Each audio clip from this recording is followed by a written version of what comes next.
de ces crimes là mais li may retenir mooy lu mënti am je dis bien ak lu mënti am tey jii nii askan wi nekkul ne ñoom ñoo war a mën a je sais pas payer les pots cassés wala ñu nekk ay cible par rapport ak ci loo xam te ne nii ñoom intéressé wu leen wala pour la plupart sax ci seen bopp yitteelu leen parce que am nañ yeneen soxla peut-être dinaa ne ñoo xam te ne nii au quotidien ñi ngi war a dund ak xeex li nga xam ne mooy wàllum ndóol au quotidien ñi ngi war a dund ak peut-être yeneen préoccupation sur le plan sanitaire sur le plan de l'éducation le vécu la dépense quotidienne qu'il faudra assurer ainsi de suite donc autant de préoccupations yoo xam ne xaj na moom moo nekk ci bopp nit ki de telle sorte que yenn considération yeeg yenn yi seen bopp yiteelu leen donc kooku du tooñ la te teguwul fenn nga jël cocktail molotov xalaatoo te mu leer na la xam nga ne cocktail molotov boo ko sànnee ci oto fa mu jëm day exploser mais est-ce que bëgguñu ñëpp sësandoo bu ko defee ñëpp fekk si leen ci li nga xamante ni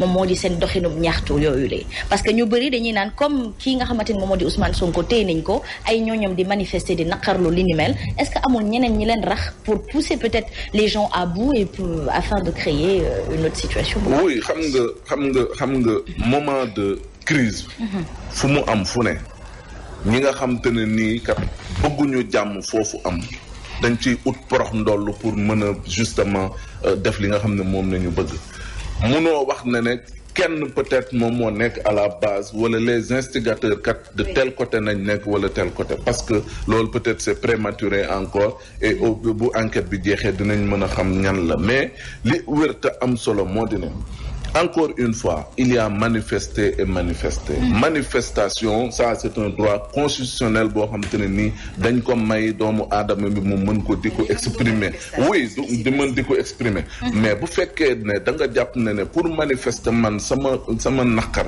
wala pour je sais pas faire de la manipulation pour tuumaal ñële wala pour beneen côté bi nga gàll loo xam te ne nii peut-être nekkul woon sax li nga xam te ne nii lu am la mais au point même d'abréger des vies quand même c'est quand même scandaleux. ñaari côté ñoo fi am comme vous l'avez dit on va dire le parti au pouvoir ak Pastef.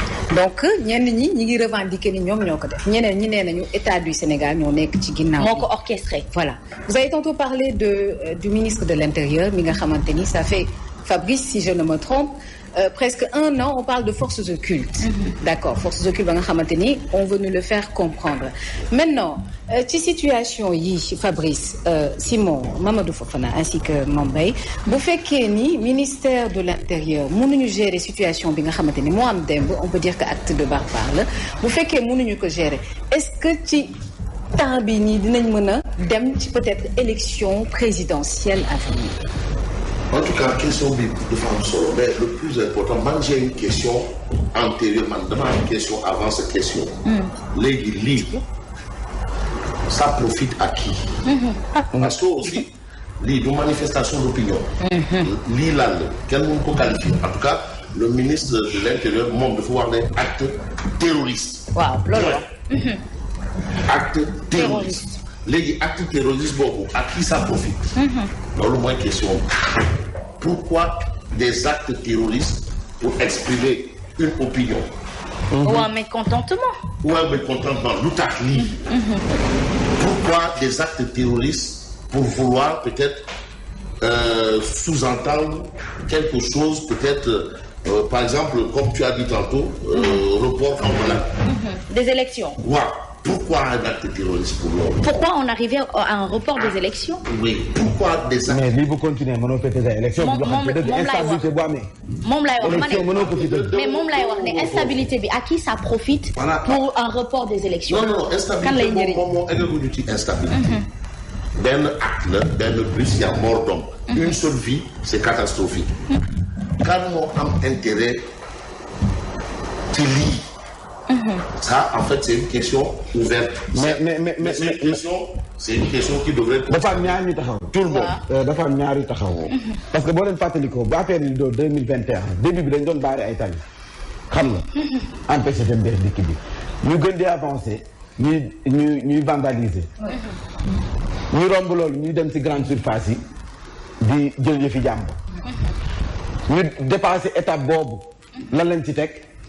L'observateur dikk na ci. song nañ fi morgo Corbillard maa ngi jéggalu dem nañ ci ay hôpitaux université ñu caxatee leen ndax lan ñoom wax nañ ko seen leader la ñu war a bàyyi bëgguñu ko bundu xatal dafay bokk élection début bi mu nekkoon ne loolu la ñu jël ne ab jàmbat boole woon ci troisième candidature du fi amee troisième mandat du fi amee ñu pare ci loolu tey ji ñu ñëw ci cocktail molotov xam nga affaire gis nga nu mu ne étape par étape te ñoom seen leader Ousmane Sonko def na vidéo mu ne bu ñu ma jàppee man te bàyyi ñu ma ci saasa li si des seen loxo la ne nga gis ñenn ñoom ci ak ñuy posté ñuy wax ne bu ñu jàppee suñu leader réew mi kenn dootu ko gouverner ci jàmm. justement te ci foofu la ñu jëm gis nañ ñu ne meeku. justement moo tax ma doon interpeller sans que peut-être Mamadou Fofana wala Ahmed Aïdara l'honorable maire et député le temps qu'il puisse s'installer Simon Faye est-ce que lii mën nañu wax ni waa Pastef la parce que j'ai comme l'impression que dafa am ñu leen rax ndax ñoom combat patriotique bi nga xamante ni moom la ñuy bëgg a porter méngoowul ak yi nga xamante ni moom mooy forme. des éléments incontrôlés. Peut-être il y a le contexte. Mais jusqu'à présent pour parler théorie jusqu'à présent amul lenn lu lié acte bi ak waa Pastef. Justement. On attendra peut-être l'enquête pour être prudent. Voilà. Léegi man li may bañ. mooy ñu instaurer déjà dans la tête des gens que élection du am ndax lii. Est-ce que ñaan nañu ci 5 mois yi des Sénégal continuer ci lii déedéet ñun jàmm la ñu bëgg.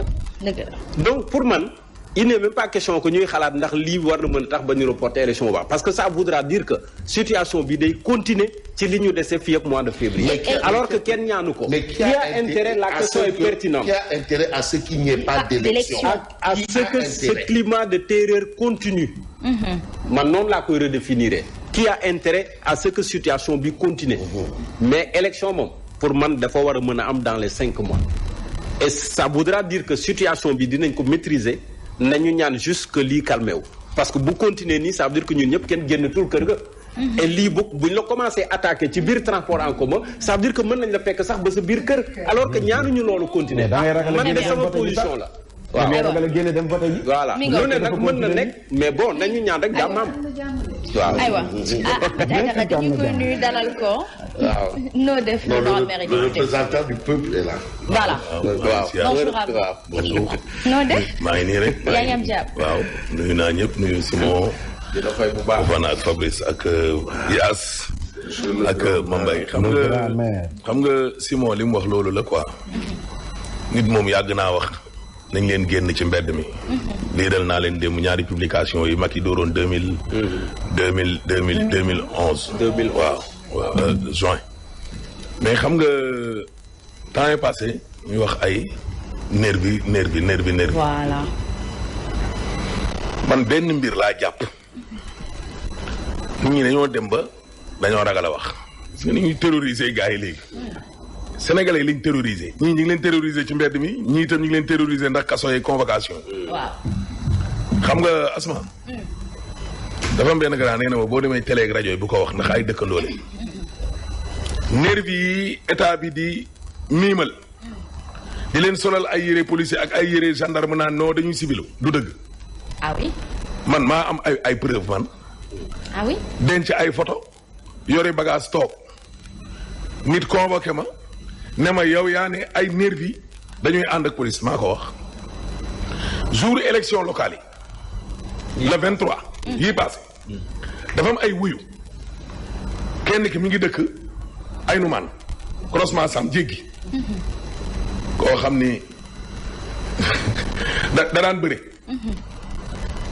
bokk naa ci ñi ko njëkk a yóbbul seen biir kër Simon 75 000 francs ca jamono ak 57 mi ngi may seetaan. pour mobilisation wala. waaw non soo amee dëkkandoo muy bëree rek ñu ne doo ko may ay tiset rek. jàppale ko quoi. jàppale ko. keneen ki fiic miij la dëkk fiic miij du fiic miij Ndakaaru di fiic miij Géejawaay. très bien. léeg-léeg grand bi ne ma non yooyu xam nga dëkk amul dëkkandoo. fetal lañ jël ñëw suma kër. jouru élection. fetal. gaañ fa nit ay jigéen nekk fa di togg jouru élection xam nga candidat bi këram rek. waaw. ñun ñëpp ñu nekkoon ci école yi boobu ñu fekk ñun njarka jaay. c'est vrai. fetal dóor jël nit ci suñuy dëkkandoo ñu yóbbu ko hôpital Dalal Jàmm. ah oui. c'est même wuyu damay dem seen grand place nii damay nuyu ñëpp dama koy tëb gars yi ne ma dee ko nuyu ndax kilifa nga léegi ma ne ko kii bandi la ñu ngi may seetaan. fekk ay jigéen dóor fa ay balu fetal ñun ñu ñëw jàpp leen police ba pare li gën a doy waar police jàpp leen dugal leen ci biir oto bi dugal leen ci oto ba pare ñu wax a wax ñu yóbbu leen ba pare libéré leen Mamadou Fofana 5 mois après l'incident man yàlla dogal nekk naa fi maire ci bis boobu noonu ñu defee jëkko wëyu ministre de la justice d'alors maître Malick Sall di inauguré grande salle tribunal grande instance bu Guédiawaye waaye ca autorité yi la yàlla di dogal ma bokk ca ces deux même wëyu ñoo yoroon sécurité. Ah bon? ma ñëw nii ki dëkk fii mi ñu ngi may seetaan di ànd ak sama benn xarit ñoo bokk grand place te grand place chaque jour dama fay toog di reeru mbedd damay nuyu ñëpp tëb ko c'est même wuyu mais ñooñu ñoo ko jëli ca cortège ñëw indi ànd ak policiers yi ñu dem ca tribunal ba def visite def tout ay wuyu yu ànd ak ñoom ñu wax ne amul ay nervi yu ànd ak police nañ ma woo ma indil leen ay photo wala yóbbu leen ba ci kër wuyu yi ne leen suñuy dëkkandoo ñoo ne bu ñu leen porte plainte ndax yóbbu sa dëkkandoo police xaw ma lan ak lan dugg na fekk Samba Kourou Ndiaye ginaar ak keneenam ay wuyu.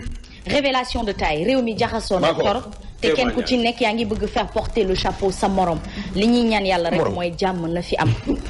morom. ñoom kat police bu ànd kii wuyu foofu jàmm dina fa mën a am. te yow mu leer na la ni kii du policier. kii du policier ñoom nee nañ dañoo civilu waaw maa te seppi ñaar ñooñu nga xam ne maa ngi ñoom ñoo dëkk. léegi comme que ñoom ay policiers waaw léegi comme que ñoom ku ne mbërit ñu ne dañ laa ko te man yàlla dogal na ñooñu bëggoon naa leen yóbbu police suñu ko ñëpp ne du ci dal waaw léegi bu yàlla dogalee man nag ñu faf yóbbu ma police ñu ne ma kaay indi preuve ñooñu danañ ma fa fekk aywa incha allah buñ ma tëjee yóbbaale leen waaw bàyyi kaso bi ñëpp a ko miin ñam naa ko aywa merci beaucoup kaso beeg bàmmeele yam xanaa bañ a dem xam la fa ne moom la nit ñi tiit donc merci mais ñam nañ ko kay luñ ciy ragalal merci beaucoup maa ngi nuyu waa Sébikotane ñoo ngi lay fay ñoom waa Sébikotane lii xaw na doy wax il y a une photo qui circule autour du chauffeur Mambay.